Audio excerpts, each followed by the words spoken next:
हुस्न के अलावा कुछ नहीं देखा।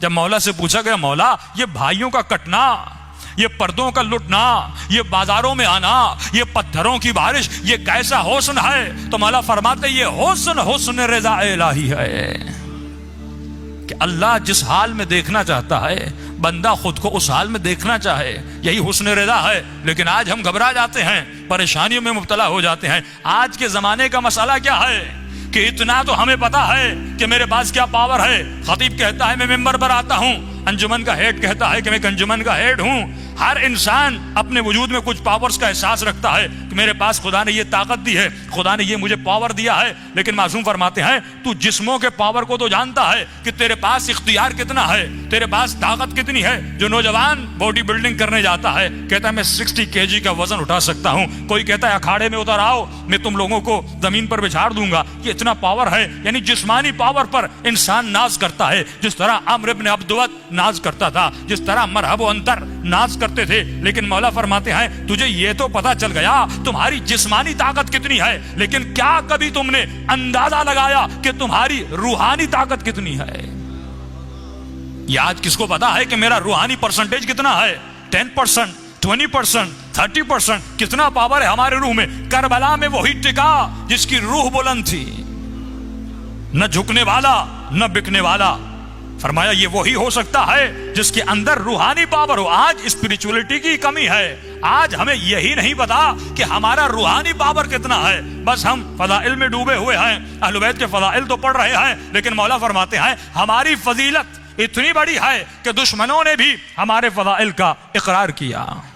फरमाया फजीलत का कोई इनकार नहीं कर सकता। जिस तरह एक खुशबूदार फूल है, हर बाज़मीर, हर फितरत के बेदार रखने वाला इंसान इस फूल की खुशबू की तारीफ करता है। फरमाया अगर हम इल्म रखते हैं लोग हमारे इल्म की तारीफ करते हैं, अगर हम शुजा हैं लोगों ने हमारी शुजाअत की तारीफ की। आज कौन सा पाकिस्तान का चैनल है अगर मुहर्रम के दिन आए इमाम हुसैन की तारीफ ना हो?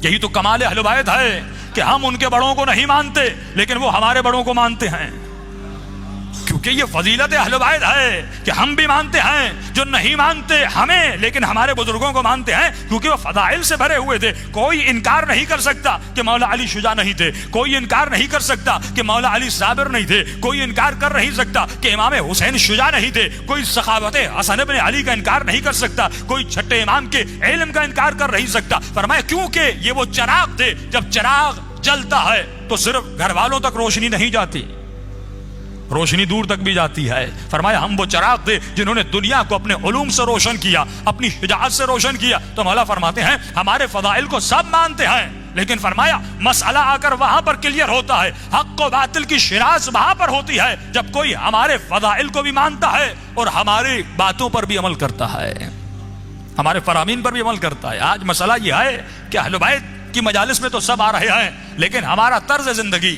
हमारा लाइफ स्टाइल ऐसा नहीं जैसा अहले बैत देखना चाहते हैं। इमाम ज़माना भी यही चाहते हैं कि आज लोगों ने कहा जब मौला का वजूद ऐसे खैर व बरकत आए, जब खुदा के रहा है, लेकिन एक शर्त लगा दी इन कुंतुम मुमिनीन, जब तक तुम्हारे दिलों में ईमान दाखिल नहीं हो जाता तो मौला का वजूद भी तुम्हें खैर नहीं दे सकता, बरकत नहीं दे सकता। फदाइल पढ़ो लेकिन ये वजूद तब खैर व बरकत देगा जब दिलों में ईमान आ जाए। एक लुबनान का डॉक्टर है, कहता मेरे बाप किसान है, उसने बड़ी मेहनत करके मुझे ऑस्ट्रेलिया भेजा, मैं डॉक्टर बना, MBBS डॉक्टर। जब वापस आया तनख्वाह अच्छी थी, पढ़ा लिखा था, लेकिन कहता है जिंदगी के कुछ ऐसे मसाइल आए कि उन मसाइल की वजह से मैं खुदकुशी करने चला गया। मैंने जहर लिया, पॉइजन लिया, घर आया, जहर को खाना चाहा, लेकिन दरवाजे पे दस्तक हुई। जब दरवाजा खोला तो मेरे बचपन का दोस्त घर में दाखिल हुआ। वो जैसे घर में आया उसने मेज पे जहर को देखा, कहा दोस्त ये क्या कर रहे हो?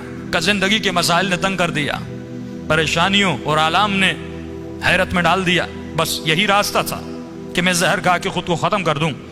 कल लेकिन वो पढ़ा लिखा ज्यादा नहीं था, लेकिन उसमें रूहानियत की ताकत बहुत ज्यादा थी, स्पिरिचुअल पावर बहुत था। आज बच्चों को A लेवल पढ़ाइए, O लेवल पढ़ाइए, लेकिन उसके साथ साथ उनके रूह को भी बुलंद कीजिए। आज सारी तवज्जो इस पर है कि बच्चों को इंजीनियर बनाना है, डॉक्टर बनाना है। हाँ बनाइए, अहले बैत मना नहीं करते। फरमाया रब्बना आतिना फिद दुनिया हसना व फिल आखिरत हसना। जितना उसकी स्कूलिंग का ख्याल करते हो उतना ही उसकी आखिरत का ख्याल करो कि ये कद्र है ये एहसास है कि भाई मेरा बच्चा महंगे स्कूल में पढ़ रहा है, महीने की फीस 20,000 दे रहा हूं, 10,000 दे रहा हूं, तो माल दुनिया की खातिर ये माँ उठना नहीं चाहती, ये बाप उठना नहीं चाहता, लेकिन सुबह को अपने बच्चे को टाइम पे उठाता है। यानी इसकी दुनिया की तो फिक्र है, लेकिन यही बच्चा आखिरत में नमाज न पढ़ने की वजह से जब जहन्नुम में जाएगा, इसका पूरा बदन जहन्नुम की आग में जलेगा। कि कब्र की पहली रात मौला फरमाते हैं इतना फिशारे कब्र होता है कि हड्डियों से माँ का दूध निकलने लगता है, लेकिन इस बच्चे को नमाज के लिए नहीं उठाना, इस बच्चे को स्कूल तो भेजना है, डॉक्टर तो बनाना है, इंजीनियर तो बनाना है, लेकिन मौला फरमाते हैं वो अली का शिया नहीं जिसके वजूद में गैरत इलाही रही। बच्चियों का हिजाब का ख्याल रखा करो, उनकी इफ्फत का ख्याल रखा करो। कि मजलिस हुसैन में आकर इस बात पर रोया जाता है कि बीबी ज़ैनब की चादर को लूटा गया, लेकिन अपनी बच्चियों का हिजाब का ख्याल न रखे, अपने बच्चों की गैरत का ख्याल न रखे। फरमाइए कब होगा? जब तुम्हारे ज़मीर बेदार हो जाएंगे, जब तुम्हारे दिलों में ईमान दाखिल हो जाएगा। अब इस डॉक्टर को समझाने लगा रूहानी तरीके से, मोटिवेशन की, ये अपनी खुदकुशी मुनसरिफ हो गया। एक मर्तबा सुबह हुई, घर गया, अपने बाप को ये डॉक्टर कहता है कि बाबा आपने तो मुझे कुछ पढ़ाया ही नहीं, आपने तो मुझे कुछ सिखाया ही नहीं। तो बाप गुस्से में आकर कहता है अय एहसान फरामोश, मैंने इतने पैसे खर्च किए, इतना बड़ा डॉक्टर बना, आज इतने पैसे कमा रहा है, इसकी बजाय कि मेरा शुक्रिया अदा करता, आज ये कहते हो कि मैंने तुझे पढ़ाया नहीं, मैंने तुझे सिखाया नहीं। का बाबा आपने जितना कुछ मुझे पढ़ाया था, अगर कल रात में जहर खा लेता, मेरा जनाजा आपके सामने होता। कहां गया पढ़ना, कहां गया लिखना, कहां गई जॉब्स। लेकिन कहता है ऐ काश वो मेरा दोस्त आपसे मिलता और मैं आपसे मिला था। वो ज्यादा पढ़ा लिखा नहीं था, इतना बड़ा डॉक्टर इंजीनियर नहीं था, लेकिन अल्लाह ने उसके अंदर रूहानियत की ताकत रखी थी। कितने मसाइब व आलाम आए अहले बैत पे। अहले बैत ने कभी खुदकुशियां नहीं की, वो कभी डिप्रेशन में नहीं गए, वो कभी परेशानियों में नहीं गए। हम क्यों परेशान हो जाते हैं? क्योंकि हमारी रूहानी ताकत बहुत कम है।